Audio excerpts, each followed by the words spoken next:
12 Mart Çarşamba günü dosyasını avukat olarak takip ettiğimiz bir müvekkilimizle birlikte savcılıkta işimiz bitip sulh ceza sorgusuna geçtikten sonra yaklaşık saat 1.30'tu. Saat 2.30'a kadar bekledik. Daha bizden önce sıraların da olduğunu gördük ve tahminen namaz vaktinin çıkmasına yakın saatlerde sıramızın geleceği kanaati oluştu bizde.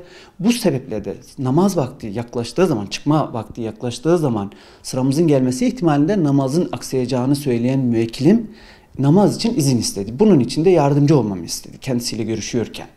Bu esnada ben de görevli polis memurlarına müvekkilin namaz kılmak istediğini, bunun için lavaboya gitmesi gerektiğini söyledim, izah ettim.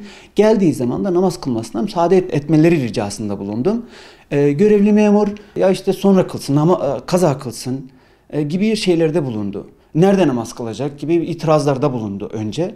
Yani lavabo hemen koridorun diğer ucunda. Farklı bir yere, o bölgeye zaten avukatlar, şüpheliler ve görevliler haricinde kimse alınmıyor. O bölgenin tamamına, lavaboların da içinde olduğu bölgenin tamamı kısıtlı alandır. Buraya başka vatandaş, başka kimse alınmıyor. Ve girişte de güvenlik görevlileri bulunuyor. Dedi ki koridorun öbür ucuna götürüp lavaboya götüreceksiniz. Orada abdestini almış olacak. Geldiğinde de burada herhangi bir şekilde şu koridorun önünde şurada ceketini serip kendisi kalacak. Biz onu mescide götürmenizi istemiyoruz. Öyle bir talebimiz yok. Ya avukat bey siz sorun çıkarıyorsunuz. Yani bunu istemekte, müvekkilim buraya ceketini serip yerde namazını kılması için nasıl bir sorun oluşturmuş oluyorum? Yani nasıl bir size sorun çıkarmış oluyorum? Kaldı ki bu şekilde bir namaz kılmasında nasıl bir engel, nasıl bir sorun olabilir sizin için? Sırada henüz gelmedi, bizden önce daha 3-4 kişi görünüyor ve kaldı ki geldiği zaman da olduğu gibi şu an diyelim ki namaz kılmaktayken sırası gelse de ben içeri girip kimlik tespitim en azından avukat olarak benim adım zapta yer verilene kadar namazı bitirmiş gelmiş olacak. Yani burada tamamen işi siz yokuşa sürüyorsunuz diye söyler söylemez oradan başka bir memur geldi. Ne diyorsun? Biz izin vermeyiz dedi. Nasıl izin vermezsiniz? Namaz kılacak yani namaz için mi izin vermiyorsunuz? Biz izin vermeyiz avukat bey. Namaz göz altında namaz olmaz. Göz altında namaza izin vermeyiz, verdirtmeyiz. Gidin savcıyla görüşün. Savcı izin veriyorsa bize de namaz kılmasına müsaade edin diyorsa o zaman namaz kılabilirsiniz. O zaman müvekkiliniz namaz kılabilir.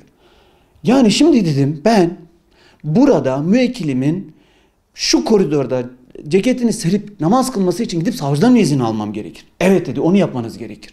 Saat 2.30-3 civarıydı. Bizim müvekkilimizin sırası saat 19.05 yani 7'yi 5 geçe bizim sıramız geldi. Akşam üzeri 7'yi 5 geçe sıramız geldi. Hemen ezandan önce sıramız geldi. İkindi vakti değil artık ikindi namazı vakti de geçmiş oluyordu. Tabii ben hemen bunu bir tweet ile paylaşmış oldum. Paylaşır paylaşmaz belli bir süre belli bir zaman geçtikten sonra gidip savcıyla da görüştüm. Savcının kalemine durumu izah ettim. Savcıya haber verilmesini istedim. Bir süre sonra gidip bir tutanak tuttum aynı zamanda.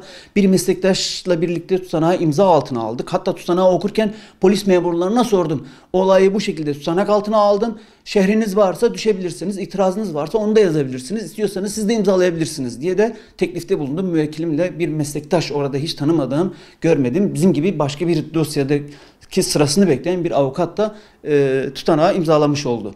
Bu şekilde vaka gerçekleşti ve daha sonra savcılığın kalemi olduğunu söyleyen biri aradı ki kanaatimce o savcıydı ama savcının kalemi olarak kendisini tanıtan biri polisin telefonunu üzerinden bana ulaştı. Biz savcı beye ulaşamıyoruz ama bizim böyle bir talimatımız yok. Biz kimsenin namazına engel olma gibi bir durumumuz söz konusu değil. Kendisine de ben şunu anlatayım. Biz bunu değil, talep ettiğimiz şey bu değil. Burada polis namaza izin vermeyeceğini söylüyor ve soruşturma savcısından ancak izin alırsanız bunu söyleyebileceğini söylüyor. Hatta daha da ötesi ben sizi buldum. Biz savcının adını soruyoruz. Bari gidip savcıdan izin alalım diyoruz. Savcının adını da size söylemeyiz. Gidin kendiniz bulun gibi bir tavır takınıyor dedim. Yani bu keyfiliğe biz itiraz ediyoruz. Savcının buna onları arayıp namaz kılmasına müsaade etmelerini söylemesi gerekir diye söylerken o arada diğer memurlardan bir tanesi işareti avukat bey namazını kıldı biz izin verdik dediler. Tabii hemen bir memur daha geldi o arada. Avukat bey siz paylaşım mı yaptınız? Evet dedim.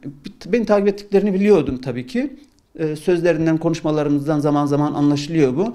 Ne gerek vardı dedi. Yani paylaşım yapıp bunu Twitter'a düşürmeyene kadar namaza da izin vermeyeceklerini açık bir şekilde izah ediyorlardı orada. Anlatmaya çalıştıkları bu. Yani burada asıl vurgulanması gereken ya da üzerinde durulması gereken nokta bir memurun bu şekilde keyfi bir şekilde bir insanın ibadet hürriyetine hiçbir engel yokken ve orada namaz kılması için hiçbir mahsur bulunmuyorken namazına ben müsaade etmeyeceğim diyebilmesi ve bu memurdan hiçbir şekilde hesap sorulamaması.